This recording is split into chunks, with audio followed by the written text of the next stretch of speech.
Jei ieškai patikrinto masalo šapalams, upėtakiams žvejoti upėse arba trout aero varžybose, būtinai pažiūrėk šią medžiagą. Sveiki!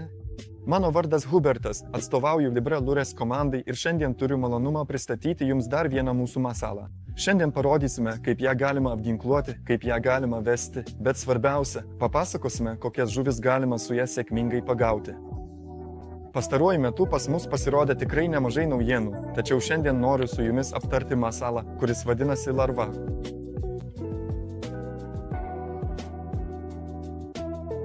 Pradžioje pristatant pačią lervą reikia pasakyti, kad tai yra masalas priklausantis trout serijai.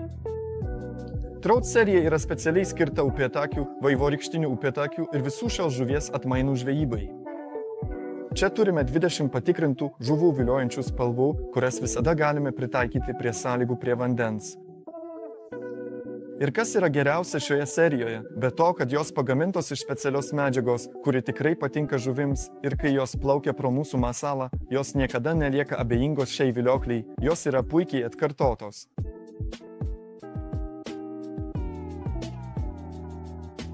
Kitaip tariant, kalbant apie tokią lervą, kuri, kaip rodo pats pavadinimas, yra tiesiog idealus natūraliai gamtoje randamos lervos atitikmuo.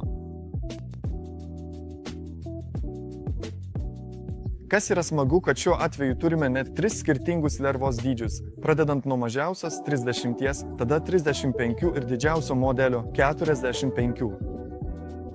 Visada galime pritaikyti masalo dydį prie sąlygų esančių prie vandens ir prie žuvų, kurių tikimės pagauti.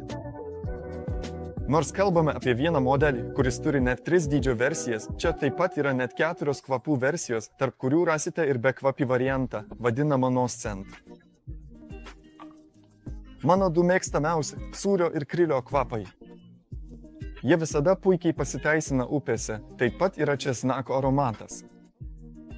Taip yra česnakas, kuris yra labai populiarus būtent trout aero tipo žvejybos vietose.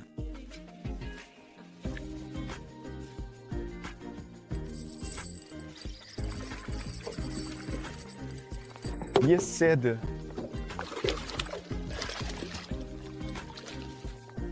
Štai toks vaivorykštinis upėtakis ir maža lerva.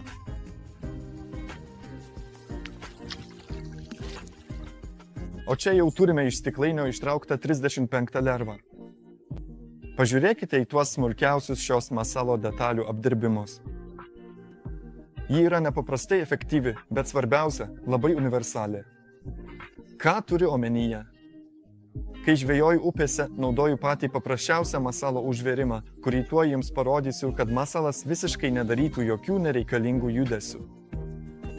Kadangi, jei atkreipsite dėmesį, ji yra šiek tiek išlenkta kaip lengvas bananėlis, todėl, kai tik valo įtampa yra, masalas tiesiai užmautas ant kabliuko ir vandenyje atlieka subtilų svyravimą, ką netrukus patys galėsite pamatyti. Antras dalykas, kuris, mano nuomone, čia taip pat yra didelis pliusas, yra plūduriuojantis masalas. Ši medžiaga yra plūduriuojanti, turi plūdrumą. Dėl to mes išplečiame jau čia naudojamų masalų sistemų spektrą, galime taikyti papildomus metodus, tokius kaip drop shot, šoninis pavadėlis ir tada šis masalas, nors ir užkabinsime jį kitaip, bet jis išlieka tuo pačiu masalu, elgiasi visiškai kitaip. Taigi iš tikrųjų, nusipirkę tokį indėlį, turime, manau, 14 žvejybos būdų, kad visada galėtume prisitaikyti prie išrankių žuvų mūsų žūklavietėje. O dabar aš jums parodysiu, kaip surišti tokį masalą. Čia turime šios lervos pradžią. Perveriame kabliuką iš šios pusės.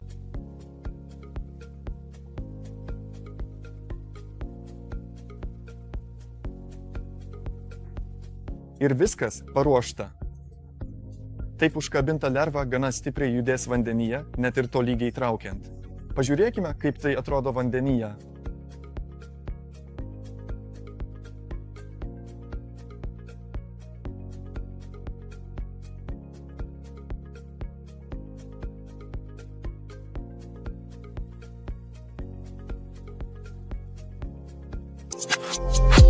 Antras būdas – užverti kabliuką iš kitos pusės. Dėl to šis masalas yra tiesesnis, todėl iš tikrųjų jis mažiau siūbos traukia, o kartais beveik visai nejudės. Tokiu atveju visą veiksmą suteikiame savo meškerės judesiais.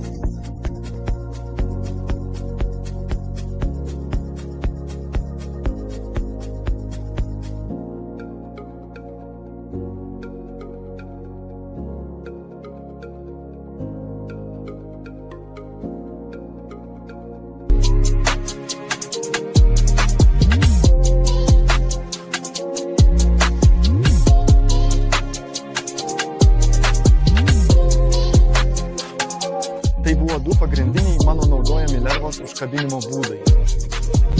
Žinoma, galima naudoti ne tik volframo, bet ir švininiais galvakabliais. Kaip jau minėjau, galima be jokio vargo naudoti ir čeburoškas. Tada šis masalas vandenyje elgsis labai patraukliai. Tačiau svarbiausia, jei jums reikia daugiau informacijos apie tai, kaip galima užkabinti mūsų masalus, visada ją rasite mūsų naujausiame kataloge, kurį rasite svetainėje www.libralures.com. Tai būtų tiek apie lervą. Nuostabus masalas, kurį visada turiu savo dėžutėje, ypač sezono pradžioje, kuris jau artėja. Iš šios vietos noriu Jums padėkoti ir pakviesti taip pat į mūsų TikTok, Facebook ir Instagram paskyras. Ten talpiname visą informaciją apie mūsų masalus. Būtinai užsukite, jei esate smalsūs, nes ten taip pat dedame nuotraukas žuvų, kurios buvo pagautos būtent su Libra Lures masalais. Iki pasimatymo kitame įraše.